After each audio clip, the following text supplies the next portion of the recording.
Mga kalingap, ngayong araw may mahalagang misyon tayo. Kahit malayo ay kailangan po natin na puntahan at magbigay ng tulong. Ito po ay inilapit isa sa mga natulungan na rin natin, si Tatay Tutoy. Yan, tara, samahan po ninyo ako, puntahan natin yung lugar. Ayan mga kasama, andito tayo sa Purok 2, San Isidro. Yan, sakop po ito ng Panganiban. May nilapit po sila sa atin. Tara, samahan po ninyo ako at titignan po natin kung pwede natin siya na isali sa mga tinutulungan po natin.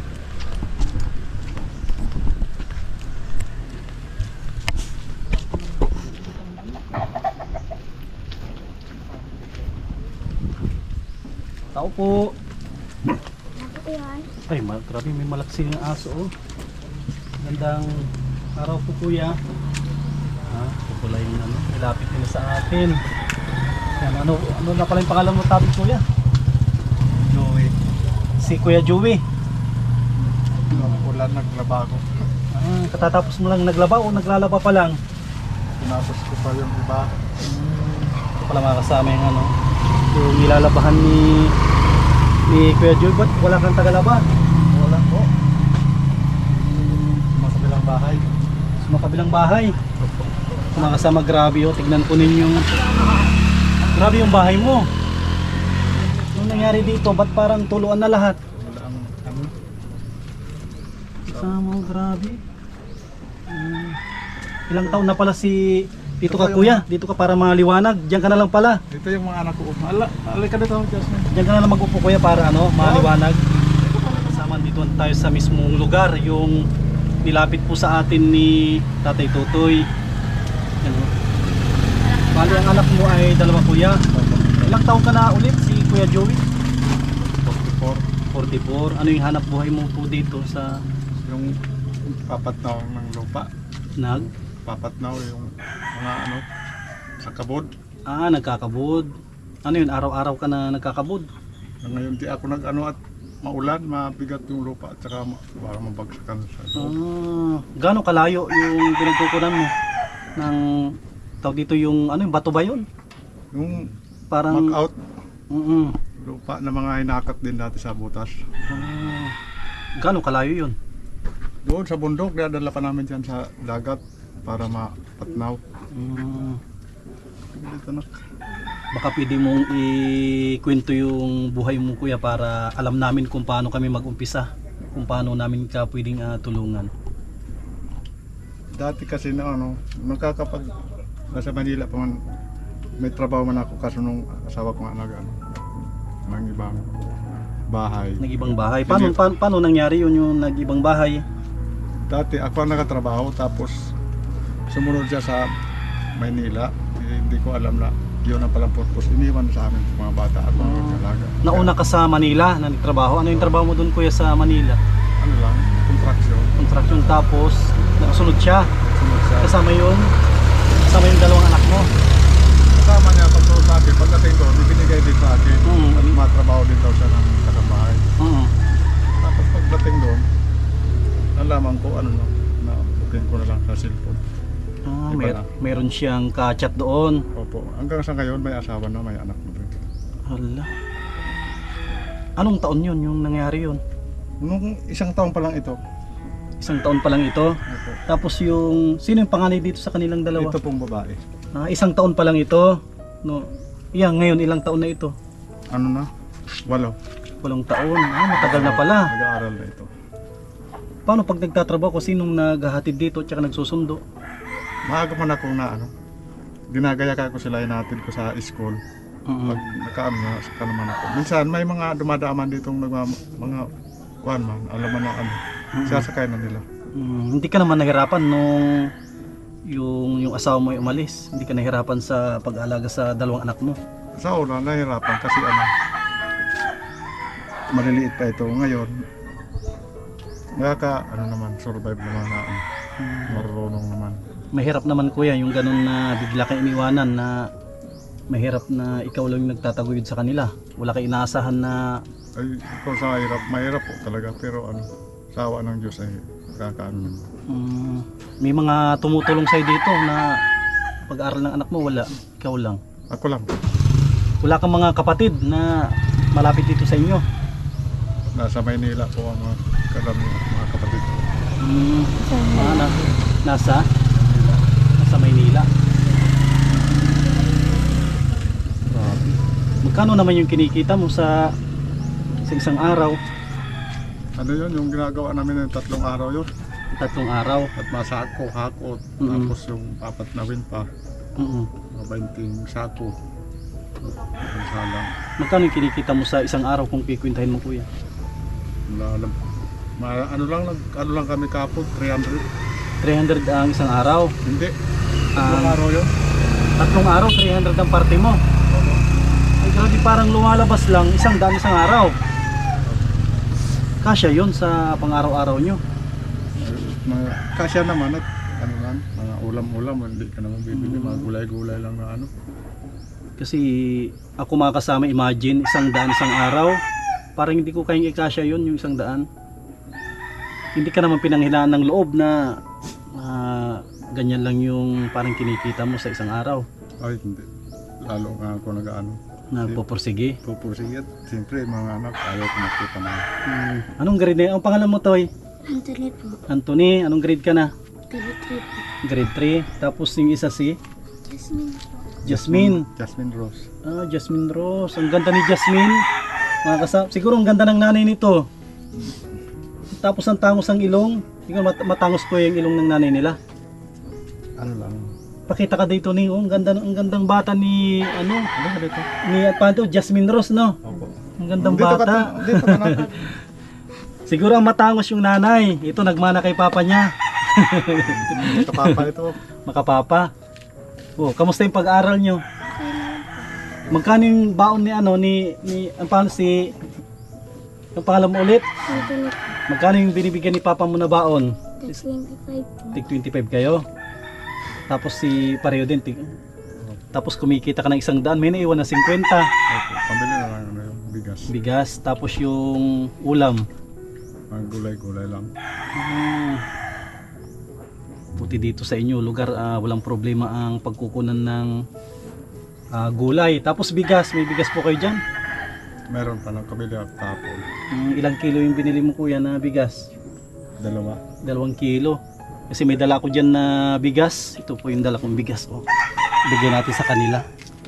Tapos nagdala din tayo ng, kuya, pagpasensya mo na yung nakayanan ko na bigas. Dito, maraming salamat. Tapos ito, para may baonin sila ng mga bata. Tapos magbibigay din tayo sa kanila ni kuya. Bibigay tayo ng pambaon-baon ng mga bata. Tapos pambili na rin nila ng gusto nila. Ulam, gamit sa sa mga damit, okay naman. Yan lang mga gamit nila. Talaga magulang. Ito yung kanilang uniform. Gamit na pambahay, madami sila. Meron pa. Kasi mga kasama, tignan nyo yung kanilang bahay, oh. Grabe. Ano to, sariling kuha nyo po ito? Lupa o nakitirik lang? Nakitirik lang po kami dito. Gaano na po kayo dito katagal? Mula nung pinanganak ito. Dito pinanganak dito na. Sabihin natin na 8 taon na po sila, oh. Pwedeng ikutin namin yung bahay nyo, Opo. mga kasama, para makita po ninyo yung sitwasyon nila dito, kanilang bahay. Yan po, dito sila nagluluto. Tapos tingnan po ninyo, yung flooring nila ay lupa lang. Tapos dito sila nagluluto. Yan, kanilang lutuan. Kahoy lang din. May kuryente dito, kuya? Wala po. Nakitap lang ako po. Nakitap lang sila. Itong bahay mo, hindi ito natulo. Mga kasama yung kanilang bahay, oh. Ang liit lang, kanilang bahay. Tapos tignan po ninyo, oh. Pasok ako, kuya. Sige po. Mga kasama, tignan po ninyo, tignan nyo yung kanilang bubong. Tuluan na ito. Tapos may kwarto dito na maliit. Tapos yung pwesto ng lugar nila medyo delikado pa. Sabi kong delikado kasi yan po, yung lugar nila ay kurbada. Kurbada kung sakali man na may truck na mabilis, delikado ito. Delikado yung kanilang pwesto ng bahay din. Nasa gilid siya ng kalsada. Grabe.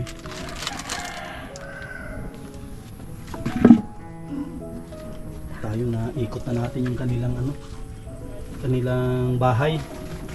Mga kasama, isa pa na napansin ko dito po tayo para makita po ninyo ng husto yung kanilang pwesto ng bahay. Yung pwesto ng bahay nila medyo delikado din. Yan po, kasi nasa bukod sa gilid ng kalsada, yan po. Tapos gilid pa ng bundok, delikado. Hindi natin masabi ang landslide, delikado. Yan o. Grabe, trapal lang. Tapos tignan niyo po yung kanilang bubong doon, no. Yan, kung may kakayanan lang tayo, ay tutulungan po natin sila na mapalitan yan. Yung kanilang bubong. Gano'n na po yung katagal yung yung bubong po ninyo? 3 taon na. Ibig sabihin kada 3 taon kailangan palang palitan itong pawid. Hindi ko man nga lang makakurupong po diyan. Sobrang busy. Sobrang busy at pag di ka magpahinga ka ng walang baon mga bata. Iisip ko kuha nila. Tapos kita ko yung katawan ni Kuya Joey, parang kuha na rin sa sobrang trabaho. Dapat minsan bigyan mo din yung sarili mo na kahit isang araw na magpahinga. Papahinga ko dito pag halimbawa ganyan, masama ang panahon at Nagpapahinga ka. Yan. mahirap yung Maganda yan kasi pag wala kang pahinga, pag ikaw ay nagkasakit, baka hindi lang 1 linggo na mapahinga ka. Kapag nakaramdam ka din na medyo masama yung pakiramdam mo, pahinga mo. Kasi kahit ako, kahit pilitin ko ng pilitin, tapos pag nagkasakit ka, baka hindi lang linggo yung aabutin mo. Tapos parang hindi ka pa ata masyadong nakakain ng gusto. ano naman, talagang normal lang katawan ko, ganito lang talaga ako. Ay, ganyan na. Kasi kung po sila, sanay sila sa ahonan, kaya yung katawan nila ay batak. Batak yung kanilang katawan. Bago tayo umalis mga kasama, magbigay tayo kay Kuya Joey ng pambaon ng mga bata para hindi niya naisipin. Tulad ngayon, hindi siya nakapagtrabaho kasi masama yung panahon, mahirap umakyat, no? Baka kasi madulas pag bundok, madulas po yung daan. Bigay tayo ng pambaon sa kanya. Yung kinikita natin sa pagbablog natin, yun naman yung binibigay natin sa mga kababayan po natin. Lalo na sila, napaka-deserve din na tulungan, kagaya ni Tatay Tutoy, masipag. Halos ayaw din niyang magpahinga. Kung hindi lang masama yung panahon. Hanggang ngayon, siguro andun pa sa bundok. Yan, tanggapin mo Kuya Joey. Galing sa akin yan, kay Kuya Sam. Opo. Maraming salamat po. Huwag ka mag-alala. Pagbalik ko, ano yung pwede natin nadalhin dito? Sa inyo po. Sa mga bata. Kung malapit na yung Pasko, sakto, may mga Santa Claus tayo dyan na mamimigay ng regalo. At sigurado ako na yung dalawa ay kasali ito sa mabibigyan ng regalo. Okay lang sa'yo Kuya Joey na i-upload natin yan para mapanood ng mga kababayan po natin. Unang-una, kapupulutan nila ng aral na ito isang ama na iniwan ng kanyang asawa. Sa masakit yung iiwanan ka na biglaan kasi nasanay ka na may katuwang ka sa buhay, di ba? Hindi ko nga alam na wala man dahilan na wala man kami nag-away noon. Wala kayong away nung Wala iniwanan kaming ka? away. Wala kaming iniwanan ko sila dito. Maayos yung usap namin. Tapos yung trabaho nga ako, nagbalak siya na masunod daw siya Masunod. para makatulong din sa akin. Yun lang na bigla na lang siyang minsan sa 1 linggo hindi pa matawag. Pag tinawagan ko laging busy. Sabi ko kausapin mo lang ng mga bata pag busy daw siya. Andun, busy na andun na siya ngayon. Ngayon bilinak na ako. Paglalap ng Sa palagay mo po, ano yung isang dahilan niya? Mabigat na dahilan bakit kanya parang iniwanan? Ganap kaya na ng iba. Siguro sa naghahanap ng magandang buhay. Siguro. Yun, siguro. Para sa akin naman hindi yun sapat na dahilan yung ganyan na hirap ng buhay, iiwanan mo na yung tulad dito, mayroon siyang anak na 2. Buti yung 2 hindi nila hinahanap. Hindi yung hinahanap si mama nyo. Hindi naman kayo nagtatampo sa kanya. Maganda pa rin yung turo ng magulang. Kasi kung ibang magulang niyan, tuturuan ng anak na ganito ganyan, yung mama nyo kalimutan nyo na kasi yan masamang babae. Buti hindi mo tinuro sa kanya yung ganun na. Sa ngayon kuya, umasa ka pa rin na balang araw. Paano kung babalik siya? Balang araw, babalik siya dito, tatanggapin mo pa yung asawa mo. Hindi naman kasi alam mo bumalik siya, mabubuo kami. Yung iniwanan naman niya doon ng Magugulo. sila naman ang maano. Mm. Hindi na siya ano pwedeng Ikaw na lang magpapaubaya. Oo.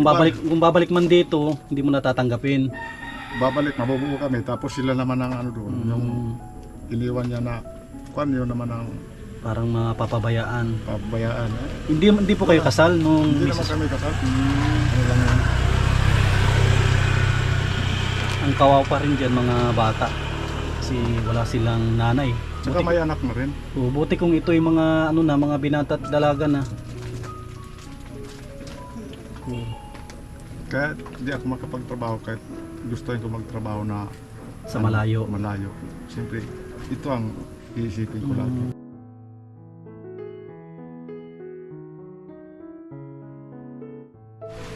Dito ka na, o ikaw, dito dito. Yan mga kasama. Kuna po natin na rinig natin yung kwento ng kanilang buhay. Pwede natin na kapulutan ng aral tulad nung ginawa ni Kuya Joey.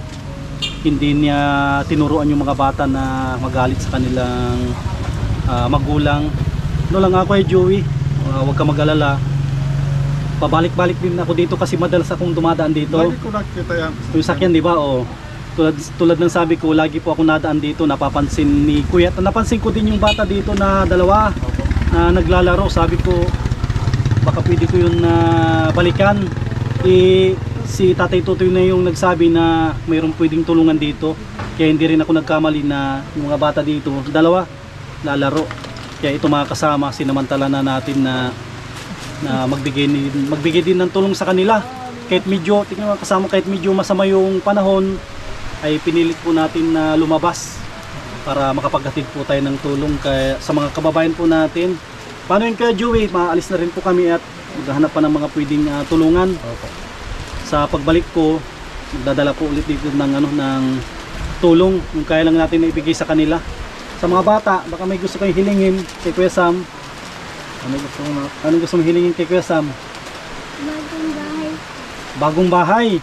Yan, sakto tumataya tayo sa loto. Mali natin. tumataya tayo sa loto. Hindi ka dito. So, mali natin, ikon tayo, swertihin tayo. Kung sakali man kuya, ito lang din na yung bahay mo, papaayos lang. Kaya ito lang mismo, no? Anong ka dito papalitan ng? Wala na yan mga ano, wala na yan haligi. Nagpatong na lang yan sa lupa. Ibig sabihin, palitin na rin ito ng haligi. Wala nang haligi yan. Ano po yung haligi na ginamit mo dito? Kahoy lang yung bilog. Kahoy na bilog. Sige. Titignan namin yung pwede namin na itulong dito. Hindi naman ako nangangako pero gagawin natin yung best natin para makatulong tayo dito sa kanya. Tuwing sahod, mag-iipon din tayo para makabigay tayo dito. Pwede rin tayo maghakot ng materialis o pwede naman dito sigurong bumili ng nyug. Yung nyug na talagang matataas na hindi na pwedeng kawitin. Yun, pwede rin siguro yun na ipaalam sa barangay, yun na yung gagamitin. Kasi bawal naman magputol ng mga nyug na hindi pa pwede. Sige kuya, maalis na rin po kami. Sa pagbalik ulit, madala po ulit tayo ng tulong dito.